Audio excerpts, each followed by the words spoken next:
Olá, peçonhazinhas do meu coração. Eu não acredito que eu tô fazendo isso pela segunda vez, porque eu já gravei esse vídeo todo, falei tudo que eu queria falar e a câmera não tava gravando. No caso, eu só falei sozinha mesmo.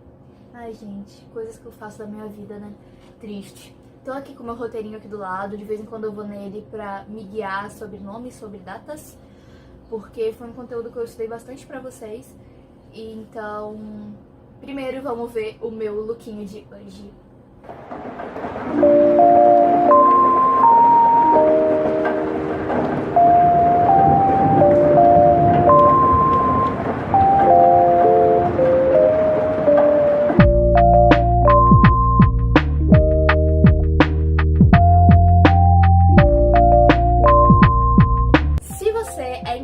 Nesse assunto, você já pode deixar seu like aqui embaixo, se inscrever nesse canal maravilhoso e conhecer todos os conteúdos de Halloween que eu preparei nesse ano. Então, teve vídeo falando da história do feriado do Halloween, vídeos desenhando numa listinha de Inktober que eu criei, chamada Galaxytober, por motivos óbvios, já que o canal se chama Minhas Galáxias, né? Então, tem várias coisinhas divertidas, tem indicações de livros e eu tenho certeza que você vai gostar. Começando por uma coisinha bem boba, talvez, mas bem de boa, qual é o tipo de bruxa que te vem à cabeça quando você ouve a palavra bruxa? É esta bruxa? Esta bruxa? Ou esta bruxa? Antes de começar, eu gostaria de ler pra vocês a descrição de bruxa no dicionário. Mulher que tem fama de se utilizar de forças sobrenaturais para causar malefícios, perscrutar o futuro e fazer sortilégios. A segunda definição é mulher muito feia e ou azeda e mal-humorada. Agora, eu fiz esse experimento sociológico que é digitar a mesma palavra, só que no masculino, então nesse caso, bruxo. A primeira definição é igual à primeira definição de bruxa, ou seja, um homem que tem fama de utilizar de forças sobrenaturais pra fazer coisas ruins. Beleza, só que a terceira definição é completamente diferente. Nós temos homem habilidoso no que faz. Prodígio. Não sou eu que tô dizendo, é o Google, é o dicionário. Inicialmente, eu gostaria de ressaltar que a magia e a figura de bruxas já está presente na história do mundo há muitos anos. Desde a Grécia Antiga, por exemplo, nós temos a figura de Circe e de Hécate, que eram deusas da magia, além de outras figuras dentro da própria mitologia também, que tinham as mesmas representações, fazendo tanto bem quanto mal. Mas quando realmente o termo bruxa, essa imagem de bruxa que a gente tem dos contos de fadas, essa bruxa malvada se construiu, foi na Baixa Idade Média. Porque o que estava acontecendo naquele período? Peste, as pessoas estavam passando fome, a burguesia estava ascendendo enquanto a monarquia estava perdendo poder, guerras, então tava tudo uma merda, tava tudo bem ruim. E aí o pessoal, ao invés de pensar numa maneira racional, numa maneira que realmente pudesse ajudar a melhorar a situação, não, eles simplesmente botaram a culpa de tudo nas bruxas. Falaram, vamos matar as bruxas que vai estar tudo resolvido. Naquela época, as mulheres consideradas bruxas eram as feias, mal faladas e com hábitos sexuais que contradissessem a moral daquele período, o que podia significar muitas coisas. Houve até um livro escrito por dois homens alemães na época que se chama Maleus Maleficarum, ou em português, O Martelo da Bruxa. Ele fomentava uma teoria de que bruxas eram enviadas do demônio para iniciar o plano dele de conquistar o mundo. Então, assim, umas paradas muito loucas que o povo tava fazendo, ao invés de redistribuir os alimentos plantados, ou de, sei lá, fazer alguma coisa que ajudasse na prática. Nesse livro, eles diziam que a mulher, por essência, não pode ser certa, que ela corrompe os homens por natureza, já que ela foi feita de uma costela que é um osso curvo, logo a retidão não fazia parte dela. Gente, alguém explica? Eu sou a Fernanda do futuro e dessa vez muito do futuro, porque eu gravei esse vídeo aí que vocês estão assistindo, era finalzinho de setembro. Hoje já é dia 26 de outubro e eu estou aqui para fazer mais uma inserção porque informações novas sobre esse livro simplesmente caíram no meu colo e eu achei que não podia deixar isso de fora. Eu acompanho o canal da Isabela Lubrano chamado Ler Antes de Morrer, porque livros são um dos meus interesses, então eu naturalmente acompanho booktubers, né? E ela leu e resenhou esse livro, que inclusive tem uma tradução em português, e eu tô levemente tentada a ler. Esses dois caras que eu falei aí, que escreveram o livro, esses dois alemães, eram padres da Igreja Católica. E o livro começa com um prefácio escrito pelo próprio Papa da época, que era uma das maiores autoridades assim do mundo, legitimando tudo que foi falado por esses dois caras. Então todas as técnicas de tortura e todos os métodos de conseguir informações de bruxas que esses dois caras colocaram lá foram legitimados por esse Papa. Ele diz inclusive que nenhuma autoridade local pode se colocar entre a igreja e as suas bruxas já condenadas, porque não tinha julgamento, então...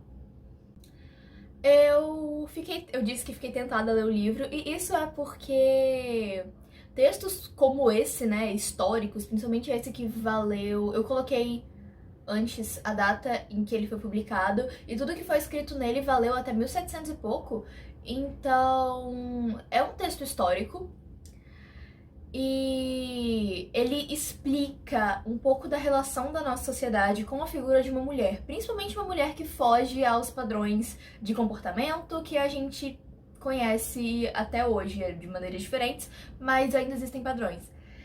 É um pouco de querer ver como é que as pessoas na época pensavam, pelo menos as pessoas religiosas, né, que comandavam o mundo inteiro e consequentemente influenciavam muitas pessoas também, e de pensar como isso evoluiu até a relação social que se tem hoje. Eu sou muito pirada com sociologia, antropologia, e acho que seria uma leitura interessante, ao mesmo tempo que me dá muito nojo, porque tem umas passagens, até que a Isabela leu no vídeo dela, que, assim, é bizarro, é grotesco, como é que as pessoas não entendiam que eram só pessoas, sabe? Que elas não tinham culpa de nada. Às vezes foi só uma coincidência e você culpou a bruxa. Vale ressaltar que esse livro também mostra que não eram todos os religiosos que tinham esse pensamento radical, porque os dois padres, né, que escreveram o livro se dedicam muito a debater os argumentos das pessoas moderadas. Então, apesar do Papa fomentar esse ódio, até pelo controle que ele teria de todas as outras regiões, a partir disso, não era todo mundo que pensava assim. O que é um ponto interessante, porque a gente não para pra pensar nisso, a gente só vê a história pelo lado de quem vence, e como o Papa estava apoiando essa visão exagerada, vamos dizer assim, de tudo que estava acontecendo. Esse é o lado que a gente estuda. A gente estuda a caça às bruxas, a gente estuda a perseguição principalmente a mulheres, apesar de homens também terem sido caçados na época, mas é isso que a gente estuda. A gente nunca parou pra ver quem foram as pessoas que tentaram impedir. E elas existiram, coitadas, elas existiram, e ninguém tá falando delas, ninguém tá falando de quem fez a coisa certa, ou tentou fazer pelo menos. Acabando a minha segunda inserção aqui, eu vou deixar linkado aqui na descrição o vídeo da Isabela, caso você queira saber mais sobre esse livro. E se eu ler em algum momento, eu vou trazer resenha pra vocês, porque esse é um livro importante pra história do mundo. Então, estou pensando sobre se eu leio, se eu não leio, se vale o investimento, porque ele é carinho, já que ele é um calhamaço de livro, assim. Então, e a linguagem dele é um pouco complexa, então é um livro que levaria um tempo, sabe, pra assimilar, talvez, eu não sei também se é um vídeo que interessaria, então é isto, mas vocês vão saber.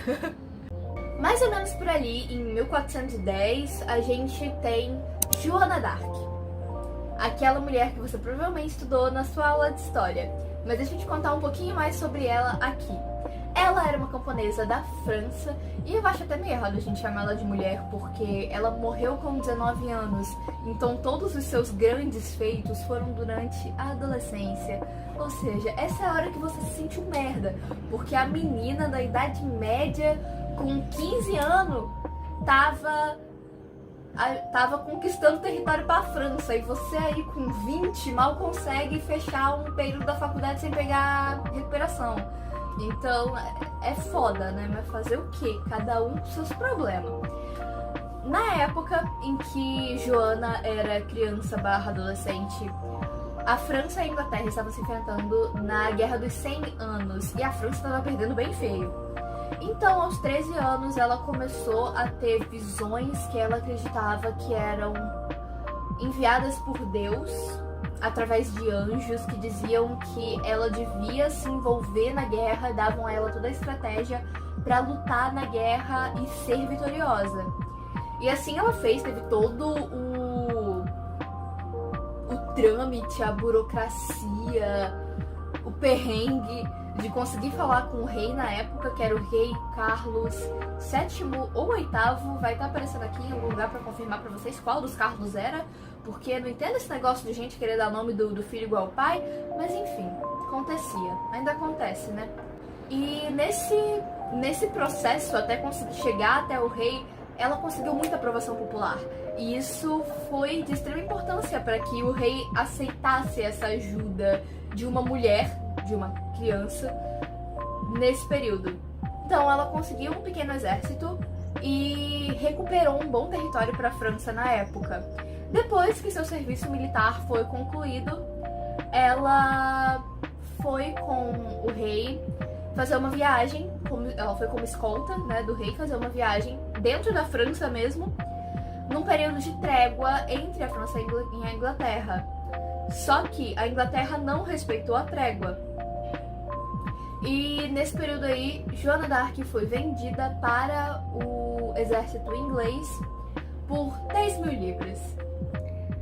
Olá, aqui é a Fernanda do Futuro, que está editando esse vídeo, porque eu acabei de perceber que isso aí ficou muito mal explicado, então deixa eu explicar direito, porque vocês merecem saber da história, né? Uma das últimas operações militares de Joana d'Arc foi o cerco de Paris, que não deu certo, não rolou, não conseguiram recuperar. Aí, durante esse cerco, ela foi capturada por um grupo de franceses que apoiava os ingleses na guerra. E aí sim ela foi vendida pelo exército inglês e vamos voltar pra história. Lá ela foi julgada e condenada como bruxa, porque machismo, mas justificativas como Deus nunca se comunicou diretamente com uma mulher, então por que ele faria isso agora, depois de 1400 anos? Não faz sentido, essa mulher tá mentindo, ela tá possuída pelo demônio pra conseguir controlar esse monte de homem aí do exército dela e não sei o que, e foi queimada na fogueira. Anos depois, séculos depois, Joana d'Arc foi canonizada como santa. Ou seja, a justiça veio muito tarde, porém veio, o que já é melhor do que nada. Mas não foi por aí que parou essa história de queimar bruxas, e eu digo queimar porque é o que a gente mais escuta falar. Mas bruxas também morriam afogadas, com pedras ou outras coisas pesadas amarradas ao tornozelo, jogadas dentro de rios, ou apedrejadas, ou espancadas, ou qualquer coisa do tipo. Ser uma mulher sempre foi sinônimo de poder sofrer violência. Então, depois da Idade Média, nós tivemos acontecimentos como Salem, a caça às bruxas de Salem, em 1692, ou seja, quase 200 anos depois de Joana d'Arc. E mesmo depois das igrejas não terem mais os tribunais de inquisição, as queimas continuaram de maneira clandestina, feita pelos próprios civis. E com isso eu quero dizer que camponeses, pessoas do povo, se sentiam no direito de tacar fogo, afogar, machucar, enfim. Outras simplesmente porque achavam que elas eram bruxas. Vale ressaltar que esse rolê todo não trouxe problemas só para as mulheres na nossa sociedade, trouxe problemas também para os gatos. Sim, os gatos. Porque na época foi muito fomentado que as bruxas se transformavam em gatos, principalmente gatos pretos, e que esses animais eram encarnações do demônio e um papo muito sem noção que foi incentivado inclusive por um papa.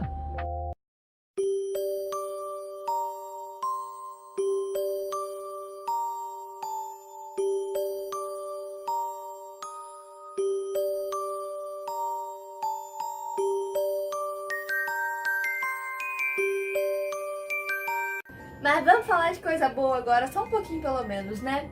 Hoje em dia, as bruxas e bruxos não são necessariamente ligados a uma religião como a Wicca ou o ocultismo ou qualquer coisa do tipo. Apesar de acontecer, não é necessariamente. A bruxa moderna é uma pessoa que é ligado com a natureza, então muitas vezes são veganos ou vegetarianos, que entendem as energias dos cristais e como utilizá-las, que tratam as coisas de maneira alternativa com chás, que acreditam em energias no cosmos e que é possível que você atraia ou repela o que você quiser, desde que você saiba como fazer isso, e que acendem incensos e velas aromáticas e tem toda essa parada meio mística e espiritual, mas não necessariamente religiosa. Então, o que representa isso no meu lookinho? Bom, aqui essa pulseira são todos os planetas do nosso sistema solar. Eu digo nosso porque, né, existem outros. Aqui nos dedos eu desenhei as fases da lua, então temos uma lua minguante, cheia, minguante, nova e crescente. Porque há uma cultura muito forte de que as fases da lua influenciam a nós, assim como influenciam as marés e outras coisas no planeta. A minha saia, como vocês já viram no close, é de planetinhas, estrelas, constelações e coisas do universo. O delineado gráfico é pra remeter essa coisa mais gótica, essa coisa que é meio fusão da bruxa moderna com um visual de bruxa Disney, assim. Esse chapéu é meramente representativo. Eu usei ele pra decorar uma festa de aniversário que eu fiz de Halloween, inclusive tem vídeo aqui no canal, vai estar aparecendo. E eu coloquei ele só pra ficar uma coisinha mais temática e mais representativa, mas ele não tem nada a ver. Inclusive, nem todas as bruxas modernas se expressam dessa maneira, algumas se vestem de maneira, tipo, normal. Eu só quis dar uma fantasiada um pouco mais, trazer um look interessante pro vídeo. E fiquei muito inspirada a fazer uma série de looks com estilos de bruxas no meu Instagram. Se vocês se interessam, comentem aqui embaixo ou me mandem direct pra eu saber o que vocês acham dessa ideia, porque eu achei muito divertido. Olhando no meu armário eu percebi que eu tenho várias peças bruxísticas que davam pra fazer looks legais. Então, cabelos também, porque agora eu estou assim querendo mudar de cabelos toda semana. Mas eu espero que vocês tenham gostado desse vídeo e se divertido. E não esqueçam de maratonar os vídeos de Halloween no canal, a playlist vai aparecer no final do vídeo. E eu espero que... isso aí. Tchauzinho!